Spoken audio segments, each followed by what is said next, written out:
Shalom adik-adik Kids Alive, apa kabar? Selamat hari Minggu ya semuanya. Oke, siapa yang siap memuji Tuhan hari ini angkat tangan? Siapa yang siap? Oke, sebelum kita memulai ibadah kita hari ini, kita berdoa dulu ya. Ayo adik-adik, lipat tangan dan tutup matanya. Tuhan Yesus, terima kasih Tuhan atas hari yang baru yang telah Tuhan beri untuk kami. Terima kasih juga Tuhan karena Engkau telah mengumpulkan kami bersama di tempat ini dengan keadaan yang sehat tanpa kurang suatu apapun. Sebentar lagi kami akan memuji dan memuliakan nama Tuhan. Tuhan tolong berkati kami supaya setiap pujian dan penyembahan yang kami naikkan hanya untuk kemuliaan nama Tuhan. Terima kasih Tuhan, dalam nama Tuhan Yesus kami sudah berdoa. Haleluya, amin. Oke adik-adik, kita bangkit berdiri yuk. Kita memuji Tuhan bareng-bareng. Oke, ayo bangkit berdiri dulu. Oke, kalau udah ikutin gerakan ciputi ya. Ayo kita nyanyi lagu ini bareng-bareng, oke? Yesus itulah satu-satunya penolongku yang sungguh. Ia berjanji akan kembali, akan kita semua. Oh haleluya, puji Tuhan, upahku besar di surga. Oh haleluya, puji Tuhan, upahku besar di surga. Sekali lagi dari awal ya. Yesus itulah satu-satunya penolongku yang sungguh. Ia berjanji akan kembali, angkat kita semua. Oh haleluya, puji Tuhan, upahku besar di surga. Oh haleluya, puji Tuhan, upahku besar di surga. Dalam nama Yesus ada kemenangan. Dalam nama Yesus iblis dikalahkan. Dalam nama Tuhan Yesus siapa dapat melawan? Dalam nama Tuhan Yesus ada kemenangan. Sekali lagi ya.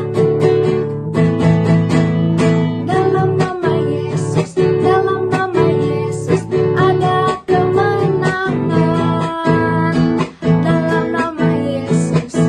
nama Yesus iblis dikalahkan. Dalam nama Tuhan Yesus siapa dapat melawan? Dalam nama Tuhan Yesus ada kemenangan.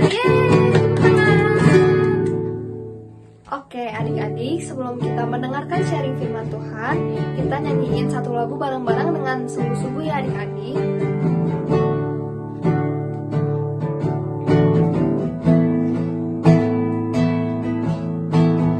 Engkau yang lebih tahu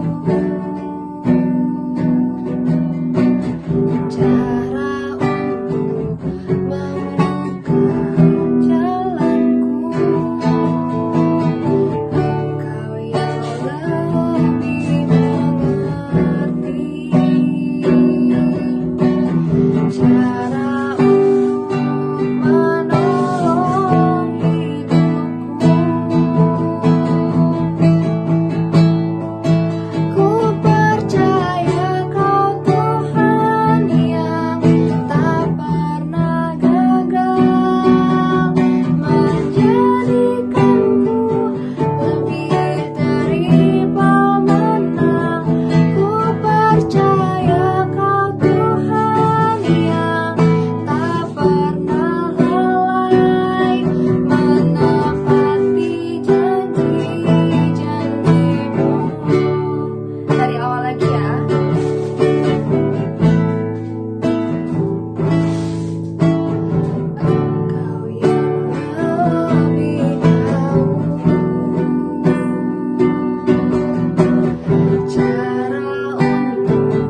berdoa.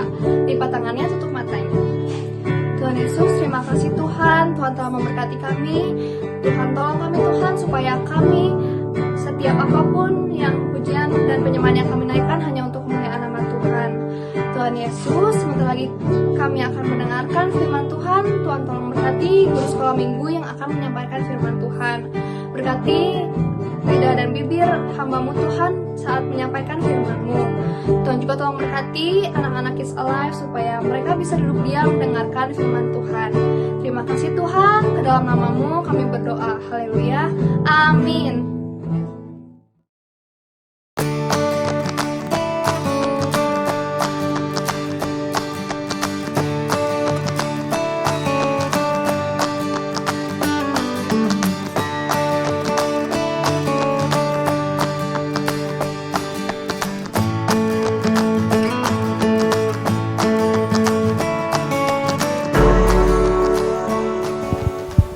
Ternyata binatang-binatang banyak sabarnya. Baru tahu aku. Ini penelitianku. Unta mengandung selama 406 hari. Wow, lumayan lama ya. Nah, dari penelitianku tadi, monyet mengandung selama 164 hari. Wih. Aku bacain deh semua kalau gitu. Gajah mengandung selama 640 hari. Domba mengandung selama 158 hari. Wih, beragam juga ternyata. Paus mengandung selama 365 hari. Jerapah mengandung selama 420 hari. Sementara ini ada lagi ya, harimau. Harimau mengandung selama 109 hari. Kalau kuda 337 hari. Kalau sapi 280 hari. Oh, ternyata beda-beda ya. Mereka mengandung, ini binatang-binatang ini mengandung, tapi binatang-binatang ini sabar. Dari hasil penelitianku, ternyata yang paling lama mengandung adalah gajah. Gajah 640 hari. Wih, berarti gajah juga termasuk sabar ya. Nah, binatang-binatang ini semuanya sabar menunggu kelahirannya karena mereka harus mengandung dengan hari-hari yang berbeda-beda ya. Dari semua binatang nggak sama ternyata. Nah, kalau manusia biasanya kebanyakan 8,5 bulan atau enggak 9 bulan ya, kebanyakan 9 bulan manusia mengandung baru melahirkan. Wah, ini penelitiannya aku loh.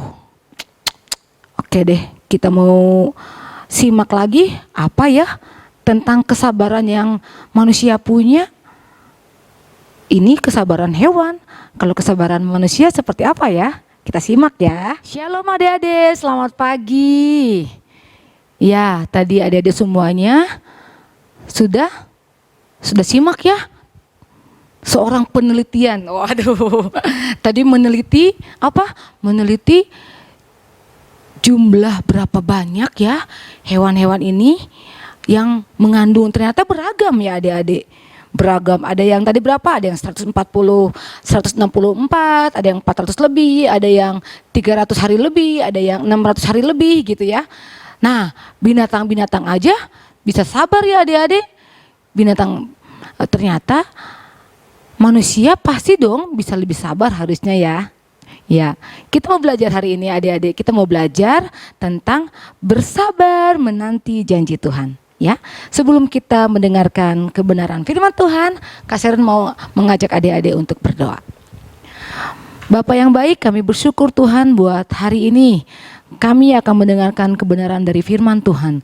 Oleh karena itu Tuhan menolong setiap kami, baik kami yang beribadah online maupun kami yang beribadah onsite.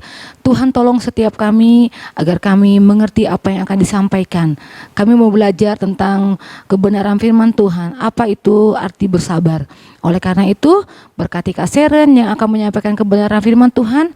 Urapan Allah mengalir buat Kak Seren. Apa yang disampaikan sesuai dengan isi hati Tuhan. Dan setiap anak-anak yang mendengar, baik itu yang di gereja maupun yang di rumah, Tuhan berkati semua anak-anak ini Tuhan. Mereka mampu menerima dengan baik apa yang akan disampaikan.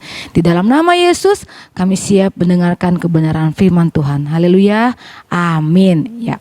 Tadi Kak Seren udah bilang ya, kita mau bahas tentang apa ya? Bersabar menanti janji Tuhan. Bisa gak sih sabar? Bisa. Gitu ya? Susah. Ada yang bisa, aku bisa sabar. Kita mau belajar ya. Apa sih sabar itu? Siapa sih yang bisa sabar? Ya, kita mau lihat adik-adik. Kita buka sama-sama di Kejadian 16. Ya, kita buka Alkitabnya. Kejadian 16 ayat 1 sampai 15. Ya, ini cerita tentang Hagar dan Ismail. Adik-adik tahu siapa Hagar? Siapa Ismail? Ada yang tahu, ada yang belum tahu, ada yang sudah tahu tapi lupa-lupa. Ya, Kak Seren mau kasih tahu ya sama adik-adik. Ya. Bapak Abraham punya istri namanya Sarah. Ingat ya, Bapak Abraham punya istri namanya Sarah. Nah, waktu mereka menikah, mereka lama banget gak punya anak. Jadi mereka rindu tuh kalau mereka punya anak, tapi mereka lama banget. Sarah tuh lama nunggunya. Lama sampai udah tua juga. Aduh, aku kenapa gak punya anak juga gitu. Karena Sarah gak sabar adik-adik, Sarah bilang sama Bapak Abraham, Bapak Abraham, ambil deh itu si Hagar, budaknya itu, hambanya kita itu, untuk kamu nikahin, supaya kita punya keturunan. Itu Sarah bilang sama suaminya, supaya suaminya menikah lagi dengan Hagar. Karena apa? Karena pengen cepet-cepet punya keturunan, pengen cepet-cepet punya anak. Nah, Bapak Abraham juga malah langsung aja denger. Oh iya deh, apa yang dikatakan Sarah, dia dengar. Untuk mengambil Hagar menjadi istrinya karena ingin cepat-cepat punya keturunan, punya anak. Yang tadi gak sabar siapa? Sarah. Bapak Abraham, dia kan sudah dengar janji Tuhan sama Bapak Abraham. Tapi Bapak Abraham juga bukan tanya Tuhan, malah dia percaya sama Sarah istrinya. Dia cepet-cepet mau menikah sama Hagar supaya punya anak, punya keturunan. Ya, akhirnya mereka menikahlah si Hagar sama Bapak Abraham ini. Setelah menikah, Hagar ini adik-adik langsung mengandung, langsung punya anak di dalam kandungannya. Nah, Hagar ini karena dia merasa dia udah punya anak di dalam kandungan, anak dari tuannya Bapak Abraham, dia ngejek-ngejek, sikapnya menjengkelkan Sarah, istrinya Bapak Abraham yang pertama. Dia ngejek, sikapnya menjengkelkan, sehingga bikin Sarahnya kesel adik-adik. Akhirnya dalam kejadian ini, dalam Kejadian 16 ayat 1 sampai 15, nanti adik-adik bisa baca ya di rumah. Singkat cerita, Sarah gak suka sama Hagar. Ya, jadi adik-adik harus dengar, harus ingat ya. Sarah istri Abraham gak suka sama Hagar. Dan Hagar akhirnya pergi karena dia gak tahan. Yang satu gak tahan, kesel karena diejek-ejek, karena sikapnya Hagar ini mengesalkan, ngejek-ngejek Sarah karena dia gak punya anak. Si Hagarnya sombong karena dia punya anak di dalam kandungan. Sarah juga nggak tahan. Ya, kita lihat ya di Kejadian ya.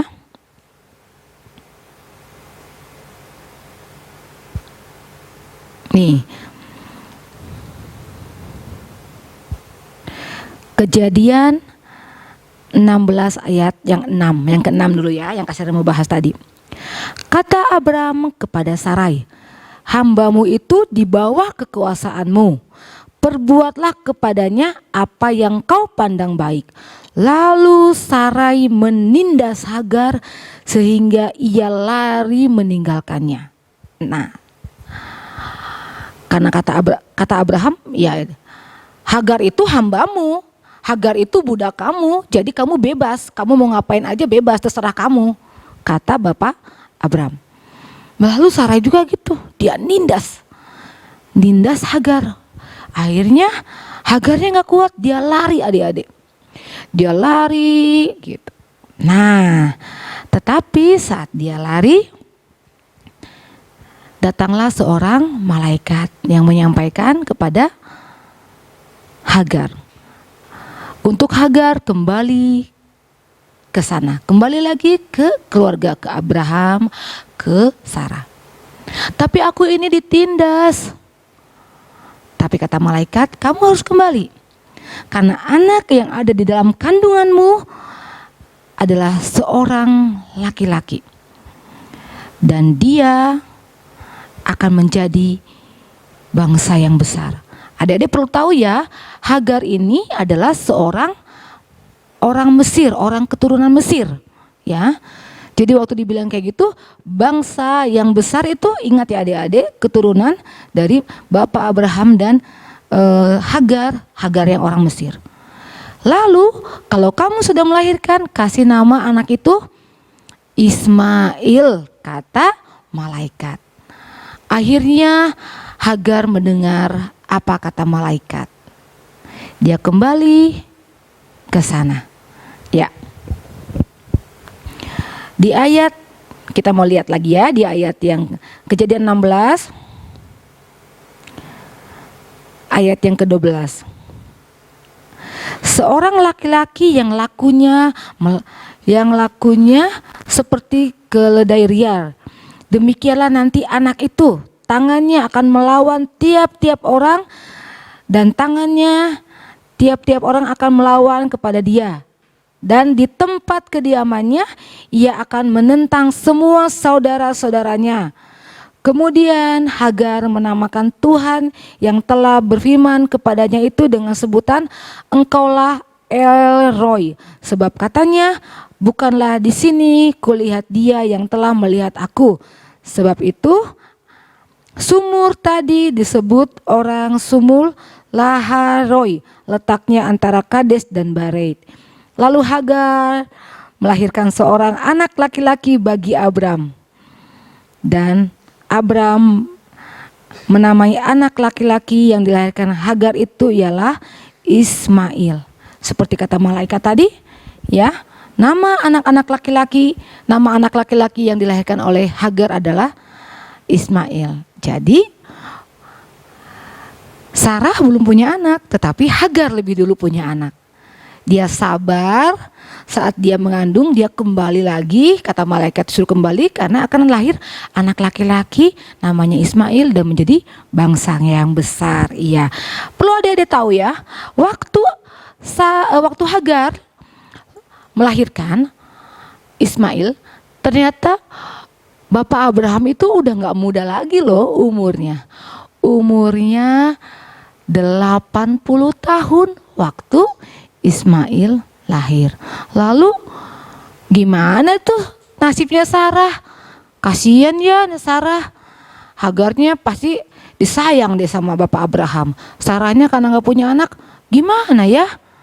Ternyata Sarah terus bilang sama Tuhan.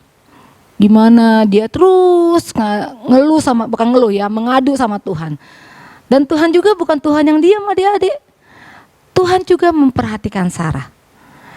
Tuhan tetap memperhatikan Sarah. Karena Tuhan sebetulnya sudah berjanji dari awal sama Abraham. Kalau mereka akan memiliki keturunan yang besar. keturunannya akan banyak seperti bintang-bintang di langit, seperti pasir di laut.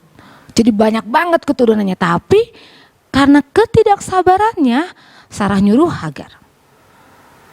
Ada hal-hal yang harus dilewati karena ketidaksabarannya, dia mengalami ditindas sama Hagar ya. Tapi Tuhan tetap memperhatikan Sarah ya. Tuhan tetap memperhatikan Sarah. Kita mau lihat ya adik-adik di Kejadian. Kita lihat lagi di Kejadian 21. Kejadian 21 ayat 1 sampai 7. Kak Sharon mau baca yang ini ya adik-adik. Kejadian 21 ayat 1 sampai 7. Demikianlah firman Tuhan. Tuhan memperhatikan Sarah seperti yang difirmankannya, dan Tuhan melakukan kepada Sarah seperti yang dijanjikannya. Maka mengandunglah Sarah. Lalu ia melahirkan seorang anak laki-laki bagi Abraham dalam masa tuanya pada waktu yang telah ditetapkan sesuai dengan firman Allah kepadanya. Abraham menamai anaknya yang baru lahir itu Ishak, yang dilahirkan Sarah baginya. Kemudian Abraham menyunat Ishak anaknya itu ketika berumur 8 hari, seperti yang diperintahkan Allah kepadanya. Adapun Abraham berumur 100 tahun ketika Ishak lahir. Anaknya lahir baginya. Berkatalah Sarah, Allah telah membuat aku tertawa. Setiap orang yang mendengarkannya akan tertawa karena aku. Lagi katanya, siapakah tadinya yang dapat mengatakan kepada Abraham, Sarah menyusui anak, namun aku telah melahirkan seorang anak laki-laki baginya pada masa tuanya. Ternyata janji Tuhan ditepati buat Abraham dan Sarai. Pada waktu Abraham umur 100 tahun, Sarai melahirkan seorang anak laki-laki yang dinamainya Ishak. Ya, janji Tuhan ditepati loh adik-adik. Harusnya Abraham sabar, Sarah juga sabar sama janji Tuhan. Dia pasti punya anak, dia pasti punya keturunan, karena Tuhan sudah bilang mereka akan membuat keturunannya besar, menjadi bangsa yang besar, akan di mana-mana keturunannya. Jadi harus sabar ya sama janji Tuhan, harus sabar ya, ya nggak adik-adik. Nah ternyata setelah mereka tinggal sama-sama, Hagar membesarkan Ismail, Sarah membesarkan Ishak. Mereka bermain anak-anaknya. Nah Sarah tuh melihat dia tetap gak suka. Dia tetap gak suka dan dia bilang, saya akan mengusirnya. Lebih baik saya mengusir Hagar sama Ismail ini. Lalu dia bilang sama Abraham. Tetapi saat ini Abraham tidak langsung mendengarkan kata-kata Sarah istrinya. Sama seperti waktu dulu. Dia bilang, hampiri Hagar, menikah sama Hagar supaya punya keturunan. Abrahamnya gak tanya Tuhan, langsung menikah. Nah saat ini waktu Hagar bilang, waktu Sarah bilang usir Hagar sama Ismail anaknya, Abraham gak kayak gitu. Abraham langsung dengar suara Tuhan. Dia tanya Tuhan, boleh gak ya aku usir Hagar sama Ismail? Ternyata enggak ya adik-adik. Malaikat Tuhan bilang gak boleh kayak gitu. Mereka bikin perjamuan, sama-sama bikin perjamuan. Yang Kejadian 21 ayat yang ke-14. Ya. Keesokan harinya pagi-pagi Abraham mengambil roti serta sekirbat air dan memberikan kepada Hagar. Ia meletakkan itu beserta anaknya di atas bahu Hagar. Kemudian disuruhnyalah perempuan itu pergi. Maka pergilah Hagar dan mengembara di padang gurun. Jadi tidak main usir-usir. Karena janji Tuhan, Hagar juga, keturunan Hagar juga dari Ismail akan menjadi bangsa yang besar. Dan keturunan dari Sarah adalah dari Ishak akan menjadi bangsa yang besar. Itu janji Tuhan ya adik-adik. Ya, janji Tuhan itu bukan hanya untuk Abraham dan Sarah saja ternyata. Janji Tuhan buat Kak Seren, buat mama papa yang ada di rumah, yang ada di mana-mana aja semua. Janji Tuhan buat kita semua, janji Tuhan buat orang-orang yang percaya sama Tuhan. Apa sih janji Tuhan? Tahu nggak adik-adik apa janji Tuhan? Ya, janji Tuhan, Tuhan akan datang untuk menebus semua dosa umat manusia dan menebus untuk manusia tidak jatuh ke dalam hukuman. Ketika manusia itu, ketika orang-orang itu, ketika kita semua melakukan kebenaran firman Tuhan dan terus melakukan itu sampai akhir. Mentang-mentang udah kecil taat, nanti udah besar ngelawan, itu nggak bagus adik-adik.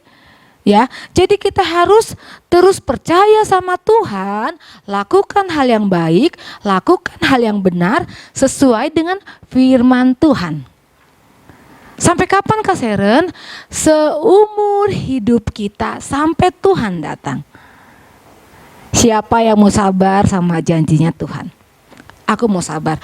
Kak Seren mau belajar sabar untuk terus setia sama Tuhan. Harus loh, ya nggak ada pilihan. Kita semua sudah percaya Tuhan. Dan kita yang percaya harus sabar, terus lakukan kebenaran, ya, kebenaran firman Tuhan. Karena apa?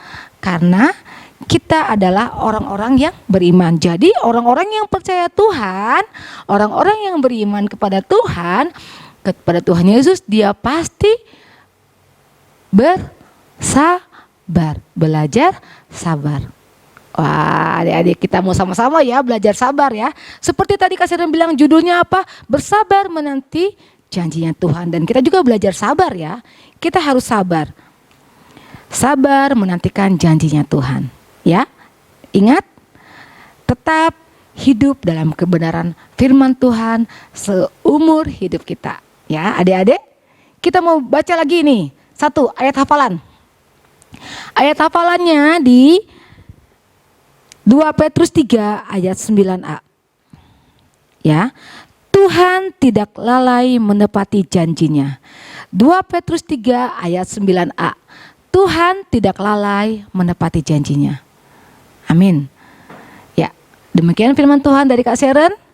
Kita mau belajar jadi anak-anak yang sabar ya. Sabar menanti janji Tuhan. Kita mau berdoa ya adik-adik.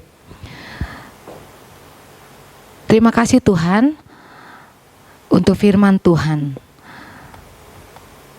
Benar Tuhan, kami mau belajar tentang apa itu kesabaran. Kami mau belajar sabar dengan janji Tuhan. Kami mau belajar sabar menanti janji Tuhan. Oleh karena itu Tuhan, kami kakak-kakak, mama papa, adik-adik sekolah minggu Tuhan, kami mau terus belajar hidup sesuai dengan kebenaran firman Tuhan. Melakukan semua sesuai dengan kebenaran firman Tuhan. Ajar kami ya Tuhan, mampukan kami ya Roh Kudus, agar kami terus hidup dalam kebenaran itu. Terima kasih Tuhan Yesus, kami mengucap syukur Tuhan. Saat ini Tuhan, aku berdoa buat setiap anak-anak yang mendengarkan firman Tuhan. Tuhan berkati setiap anak-anak ini. Terus Tuhan berkati apa yang disampaikan, firman Tuhan yang telah disampaikan, terus bertumbuh, bahkan berbuah dalam kehidupannya. Menjadi pondasi yang kuat dalam kehidupannya Tuhan. Dimanapun mereka berada, dalam lingkungan sekolah, dalam lingkungan bermainnya, mereka tetap menjadi berkat. Mereka tetap memegang kebenaran firman Tuhan. Mereka menjadi berkat, menjadi terang Tuhan, di dalam nama Yesus Tuhan. Berkati setiap anak-anak yang telah mendengarkan firman Tuhan ini. Dalam nama Yesus Tuhan, kami mengucap syukur. Haleluya.